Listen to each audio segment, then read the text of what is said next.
ఢిల్లీ మద్యం కేసులో బెయిల్ కోసం ఎమ్మెల్సీ కవిత వేసిన పిటిషన్లో ఈడీ సిబిఐలకు సుప్రీంకోర్టు నోటీసులు జారీ చేసింది.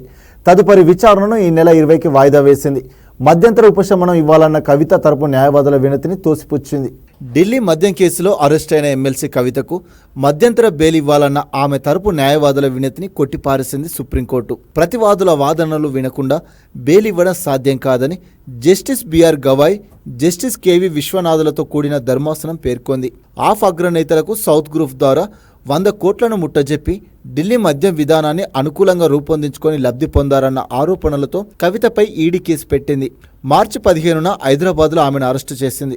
జ్యుడిషియల్ కస్టడీలో భాగంగా తీహార్ జైల్లో ఉండగానే సిబిఐ కూడా ఏప్రిల్ 11న అరెస్టు చేసింది.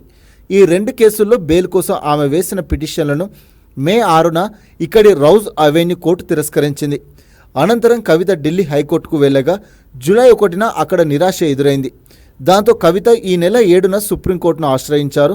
కేసు నిన్న విచారణకు వచ్చినప్పుడు ఆమె తరపున సీనియర్ న్యాయవాది ముకుల్ రోహత్గి వాదనలు వినిపించారు.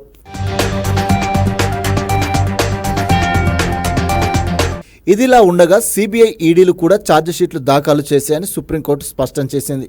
ఇదే కేసులో మనీష్ సిసోదియా, ప్రబీర్ పుర్కాయాస్తా, అరవింద్ కేజ్రీవాల్కు బెయిల్ ఇచ్చిన తీర్పులు ఈ కేసుకు వర్తిస్తాయన్నారు. పిటిషనర్ మహిళ కావడంతో పిఎంఎల్ఏ సెక్షన్ 45 కింద బెయిల్ పొందడానికి అర్హతలున్నట్లు పేర్కొన్నారు. అప్పుడు జస్టిస్ గవాయ్ జోక్యం చేసుకుంటూ తాము ఆ విషయాలన్నీ చూశామని చెబుతూ మీరు చదువుకున్న వాళ్ళు రాజకీయ నాయకులు అంటూ గుర్తు చేశారు. అందుకు రోహత్గి స్పందిస్తూ ఒకవేళ నిందితులు ఎంపీలైతే వారిని మహిళగా పరిగణించకూడదని చట్టమేమి చెప్పడం లేదని పేర్కొన్నారు. అందుకు జస్టిస్ గవాయ్ బదులిస్తూ హైకోర్టు మీరు మహిళ కాదని చెప్పలేదు, కానీ దుర్బల మహిళ కాదని పేర్కొందన్నారు.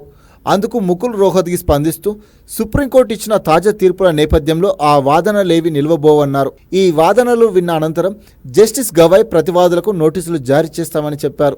అప్పుడు ముకుల్ రోహత్గి జోక్యం చేసుకుంటూ మధ్యంతర బెయిల్ ఇవ్వాలని కోరగా అందుకు న్యాయమూర్తి తిరస్కరించారు. అవతలి పక్షం వాదనలు వినకుండా అలా ఇవ్వలేమని స్పష్టం చేశారు. ప్రతివాదులకు నోటీసులు జారీ చేస్తూ తదుపరి విచారణను ఈ నెల 20కి వాయిదా వేశారు.